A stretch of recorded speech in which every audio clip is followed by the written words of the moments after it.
बीते 14 अगस्त को पटना हाईकोर्ट में एक ऑर्डर आता है, एक केस आता है जिसमें फैसला देती है पटना हाईकोर्ट, और वो बहुत इंपॉर्टेंट है। इंपॉर्टेंट इसलिए है कि ये जो फैसला है ये बिहार में पंचायत चुनाव से संबंधित फैसला है, बिहार पंचायती राज एक्ट से रिलेटेड फैसला है। और बिहार में 6 महीने के भीतर चुनाव होने वाला है, परिसीमन हो रहा है, उसका प्रक्रिया शुरू हो चुका है और चुनाव भी 6 महीने के भीतर होने वाला है, इसलिए ये इंपॉर्टेंट है। लेकिन फिर भी मीडिया की नज़र से ये हट गया।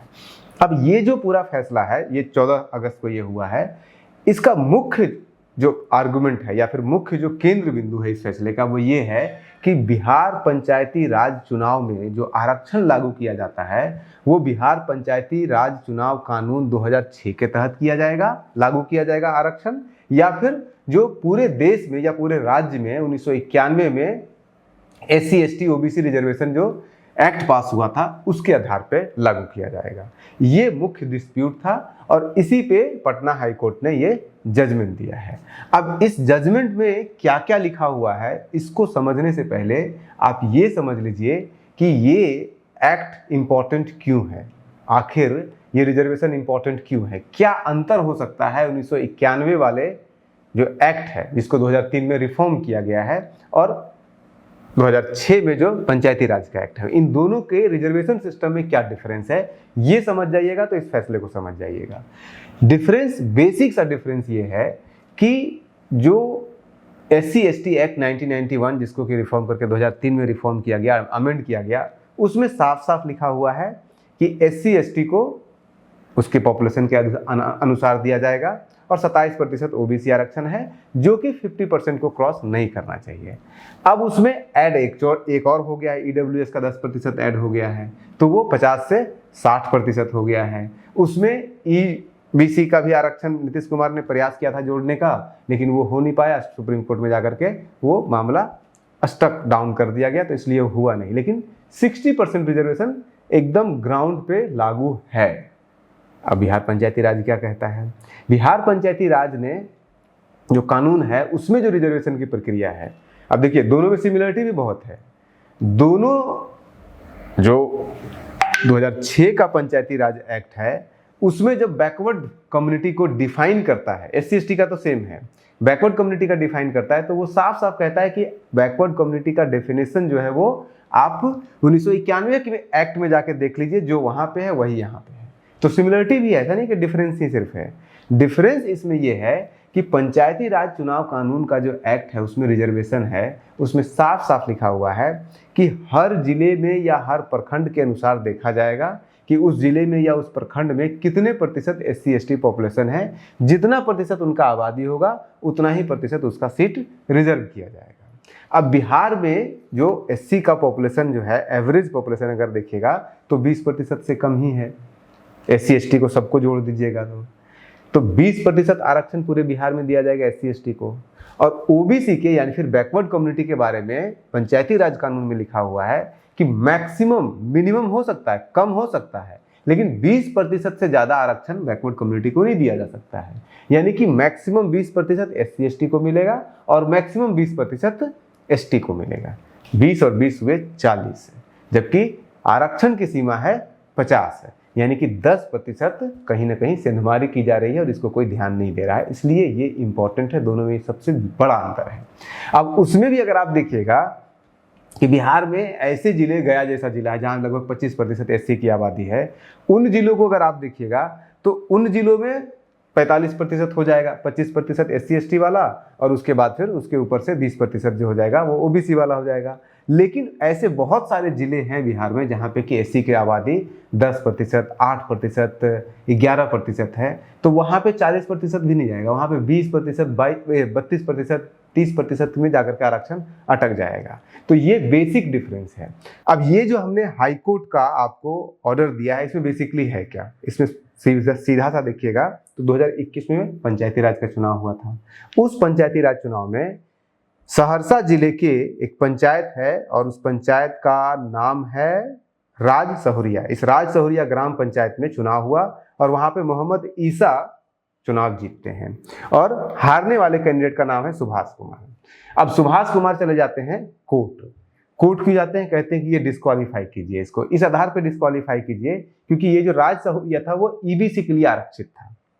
अब जिस जीतने वाला व्यक्ति है वो ईबीसी आरक्षण के तहत उसने लड़ा इलेक्शन। अब वो इस आधार पर लड़ा कि हम मुस्लिम में तेली जाति हैं, तो चूंकि मुस्लिम में भी ओबीसी का, बैकवर्ड कम्युनिटी का आरक्षण दिया जाता है, तो इस आधार पे हमको दे दिया जाए आरक्षण, और उनको आरक्षण दिया गया और वो चुनाव लड़े और वो जीत गए। जो उसके अगेंस्ट में है उसने दावा किया कि इसने गलत ढंग से लिया है। 2-3 दावे उसने किए। सबसे पहले जो दावा किया वो कहा कि इसने गलत ढंग से लिया है, ये एससी बिलोंग ही नहीं करता है, ईबीसी कम्युनिटी से बिलोंग ही नहीं करता, ये शेख कम्युनिटी यानी कि मुस्लिम का अपर कास्ट है उससे बिलोंग करता है, इसलिए इसका जो सर्टिफिकेट है, कास्ट सर्टिफिकेट, वो गलत है। तो जो होता है प्रोसेस, जो क्रिमिनल इन्वेस्टिगेशन डिपार्टमेंट का कास्ट स्क्रूटनी कमेटी बनाई गई, 3 लोगों की जांच की गई, इनके घर पे गया, लोगों से पूछताछ किया गया, गांव के लोगों से पूछताछ किया गया, सारे कागज को खंगाला गया, और उसके बाद फिर 31 दिसंबर 2024 को ये फैसला देती है कमेटी कि नहीं, ये व्यक्ति ईबीसी से ही बिलोंग करता है, तेली जाति से बिलोंग करता है, मुस्लिम की तेली जाति से ही बिलोंग करता है। इसके बाद फिर जो अपोजिशन में बंदा है वो फिर से पिटीशन फाइल करता है और वो कहता है कि चलिए ये ईबीसी से तो है, लेकिन ये ईबीसी से बिहार से नहीं है, बल्कि ये है बाहर से। अब 1991 का जो आपका रिजर्वेशन है, जो आरक्षण की नीति है, वो ये कहती है, जो कि 2003 में जाकर के अमेंड हुई थी, उसमें साफ साफ ये लिखा हुआ है कि बिहार में सिर्फ उन्हीं लोगों को आरक्षण मिलेगा जो बिहार के परमानेंट रेजिडेंट हैं। बिहार में किसी बाहर के व्यक्ति को आरक्षण नहीं दिया जाएगा, चाहे वो नौकरी हो, और चूंकि यही सेम चीज अप्लाई हो रहा है 2006 में, तो किसी भी तरह से आरक्षण लागू नहीं होगा इसके ऊपर। अब फिर दोबारा से इसकी स्क्रीनिंग होती है, फिर से उसके बाद फिर 28 मार्च 2025 को फिर से कमेटी बनाई जाती है, फिर वो अपनी रिपोर्ट देती है 11 अप्रैल 2025 को, और कास्ट स्क्रूटनी कमेटी जो है वो कह देती है इस बार कि हाँ, इस बार जो है वो ये गड़बड़ है, ये बाहर से व्यक्ति आया हुआ है और बाहर के लोगों के ऊपर चूंकि रिजर्वेशन अप्लाई नहीं होता, इसलिए इनका जो मुखिया पद है ये इनसे छीन लिया जाना चाहिए। उसके बाद फिर ये मामला हाईकोर्ट में आता है। तो हाईकोर्ट में जब मामला आता है, तो हाईकोर्ट में जब सुनवाई होती है, तब वहां पे पता चलता है कि ये व्यक्ति पिछले 125 सालों से वहां पे रह रहा है, जहां पे वो रह रहा है। तो आरक्षण के नियम में कहीं पे भी ये नहीं लिखा हुआ है कि ओरिजिनल इनहेबिटेंट, यानी कि जो उसका मूल निवास है, सिर्फ वही, जो बिहार का मूल निवासी है, सिर्फ वही यहाँ पे लड़ सकता है। 125 साल से कोई व्यक्ति अगर यहाँ पे रह रहा है तो वो परमानेंट रेजिडेंट है। आप किसी प्लेन एरिया में, यानी कि बिहार, यूपी, अगर कहीं पे भी आप 1 साल से भी रह रहे हैं तो वहां पे परमानेंट रेजिडेंट हो सकते हैं, बशर्ते कि आपका जो पुराना परमानेंट रेजिडेंट है वहां से अपना पुराना परमानेंट रेजिडेंट का राइट वहां से डिप्यूट करके अपना वोटर राइट वगैरह सब कुछ वहां सबमिट करके और नए जगह पे सब कुछ बना लेते हैं, तब 2 से 3 साल में आपको बहुत इजीली परमानेंट रेजिडेंट का मिल जाता है। या फिर आपकी शादी हो गई तब भी आपको मिल जाएगा परमानेंट रेजिडेंट का। इसलिए ये व्यक्ति चूंकि 125 सालों से यहाँ पे रह रहा है और सारे उसके आस पड़ोस के लोग ये बात कह रहे हैं, सब लोग ये बात कंफर्म कर रहे हैं, कास्ट सर्टिफिकेट इसको इशू हो गया है 2016 में ही, तो फिर इसको आप नहीं मान सकते हैं कि ये बाहर का है, क्योंकि ये परमानेंट रेजिडेंट यहीं का 125 सालों से यहाँ से रह रहा है। और मुख्यतः इसी आधार पे पटना हाईकोर्ट ने ये फैसला दिया है कि नहीं, इसका आप जो है वो चुनाव रद्द नहीं कर सकते हैं। हालांकि जो अपोजिशन व्यक्ति है वो ये बात चिल्लाता रहा कि भाई ये व्यक्ति जो है वो बाहर से रह रहा है, या फिर इस व्यक्ति को जो ये फैसला दिया गया, पिछले बार जो फैसला दिया गया कि ये सर्टिफिकेट के आधार पे दिया गया है, या फिर ये जो ओबीसी ईबीसी से ही बिलोंग करता है, वो इस आधार पे सिर्फ दिया गया क्योंकि ये सर्टिफिकेट इसके पास है। जबकि कमेटी विजिट करती है और विजिट करके वहां पे लोकल रेजिडेंट का सबका टेस्टिमनी भी लेती है, लेकिन उसके बावजूद ये बातें छुपा ली जाती है कोर्ट में। और कोर्ट में जब मामला आता है तो अपोजिशन वकील सब कुछ ये सामने रखता है और फिर इसको एक्सेप्ट किया जाता है, और उसका जो फैसला दिया जा रहा था इलेक्शन कमीशन के द्वारा कि इसके मुखिया पद को खत्म किया जाए, उसको हाईकोर्ट ने रोक दिया है। अब ये मामला छोटा सा था, मामला व्यक्तिगत लड़ाई का था। देखिए, व्यक्तिगत लड़ाई सिर्फ इतना था कि एक मुखिया हार गया, एक मुखिया जीत गया। हारने वाले ने जीतने वाले के खिलाफ पिटीशन फाइल किया कि ये उस जाति का, ईबीसी जाति का बिलोंग ही नहीं करता, इसलिए इसका खत्म कर देना चाहिए।